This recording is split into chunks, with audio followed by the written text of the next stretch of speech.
অশ্লীল বিজ্ঞাপন নিষিদ্ধকরণ আইন। অশ্লীল বিজ্ঞাপন কি?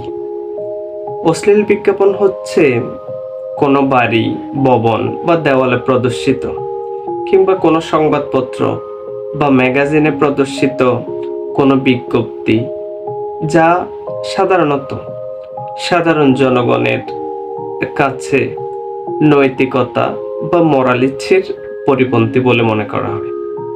আইনে বলা হচ্ছে কোনো লোক এমন কোনো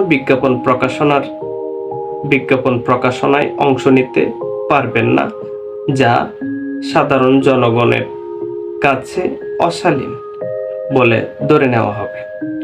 কোনো সম্পত্তি বা প্রকাশ্য স্থানের মালিকানা দখলে যে ব্যক্তি আছেন এমন কোনো ব্যক্তি যদি জ্ঞাতসারে সে সম্পত্তি বা জায়গার উপরে অশ্লীল বিজ্ঞাপন প্রদর্শন করার জন্য বা সেখান থেকে অশ্লীল বিজ্ঞাপন ঘোষণা দেওয়ার ক্ষেত্রে যদি অনুমতি প্রদান করে থাকেন সেটি একটি শাস্তিযোগ্য অপরাধ হবে।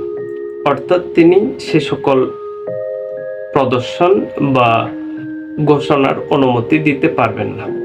অশ্লীল বিজ্ঞাপন নিষিদ্ধকরণ আইন 1963 এর ধারা 4 বলা হচ্ছে এই সকল বিধান লঙ্ঘনকারী 6 মাস পর্যন্ত কারাদণ্ডে দণ্ডিত হবেন।